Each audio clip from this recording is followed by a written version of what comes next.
Right.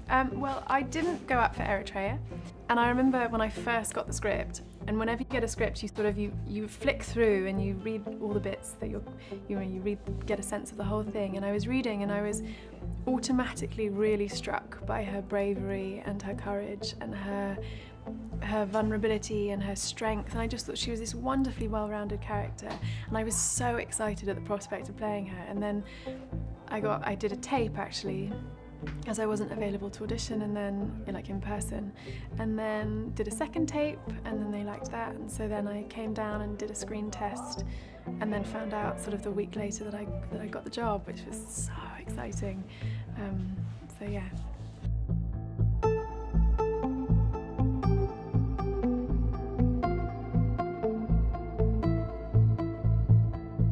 Yeah, definitely. I mean, I'm sort of a bit of a geek when it comes to preparation, so I love like finding out as much as I can. So I immediately started researching Terry Brooks and all his books and listening to the books. I listened to all the audiobooks, and I was reading the book and everything, and so I really wanted to immerse myself in his world. And then yeah, I did all my character work, which took weeks and weeks and weeks, but I really loved having those books as a reference and a direct sort of source to then build my character on top of. So I think it really helped. I know some people, I think, didn't want to read the books because they didn't want to be, they didn't want it to influence too strongly, but I just thought the more the better. So I really embraced reading the book and finding out about the Amberle that Terry wrote.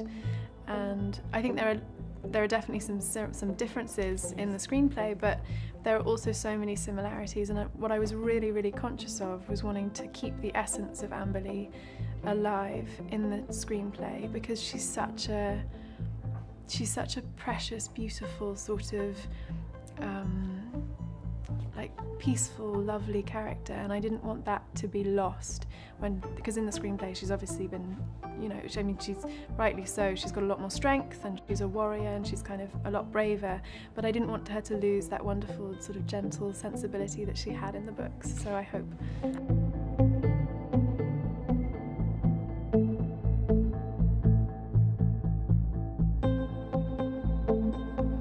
Well, I think yeah, I think you have to do that for kind of TV anyway, but I think more so it's just, I think the writers of the screenplay were really keen to make it more of a reflection of our times today, like in the 21st century. So they wanted to show a woman who was really empowered. They wanted to show a woman who was like fighting for something and, you know, could sort of, you know, stick it in and really like give it some and hold her own against the boys, which is what she does in the first opening sequence, is when she's, you know, competing with all the Chosen, is her basically saying, I know I'm a woman, but I can perform just as well as you, and I can match all of you, and I can become one of the Chosen whether you want me to or not. So it's a real sort of like, you know, I'm going to do this and no one's going to stop me attitude, which I think is so brilliant. And I think if we as women in this day and age can embrace that and empower that, and yeah.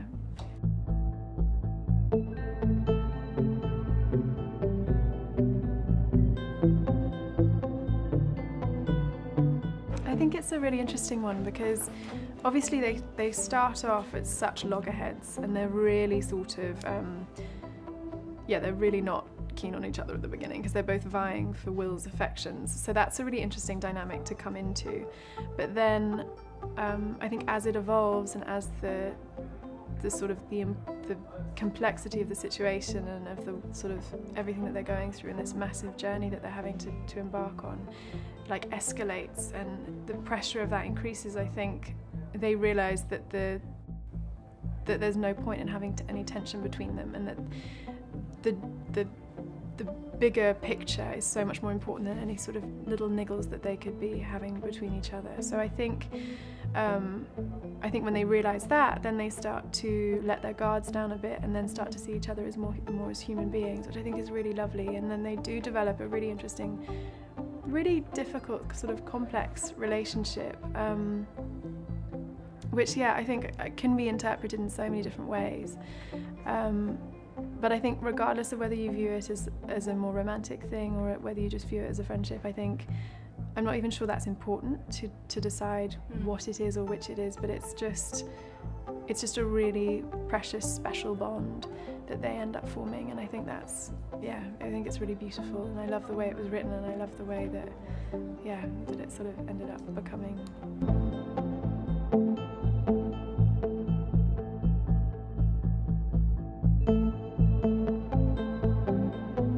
I don't think I would feel quite right as Amberle if I didn't have my elf ears on. It would feel really weird. And I know there were odd days where, for scheduling purposes and and things like that, we didn't have time to put my ears on, so we'd just do like a clever cover job, and I wouldn't have my ears showing in those particular shots, and I remember feeling really odd. I didn't feel fully like Amberle because I was like, she just doesn't have her ears. How can I, like, I'm not an elf if I don't have my ears. So there were little tiny moments like that, but yeah, I think definitely the process of having them put on every morning made me feel complete as an elven princess.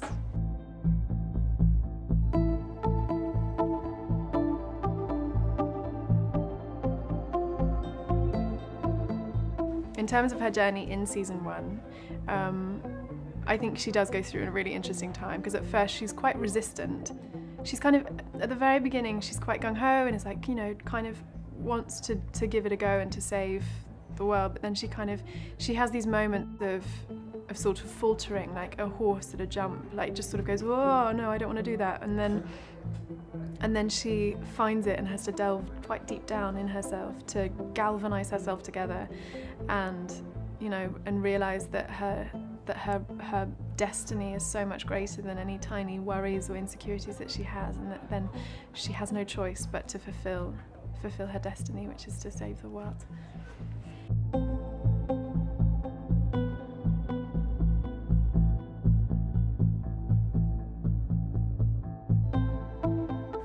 Again, I can't say too much, but okay. But I think if you watch, you won't be disappointed with what you see. So I think it's definitely worth tuning in and seeing if she does crop up in the second season. She will come back from. Yeah, she might do. If she feels a strong enough pull, I think, then she will. Like, if they're not doing their job well enough, she'll definitely, yeah, get involved. Okay, thank you so much. Thank you very much.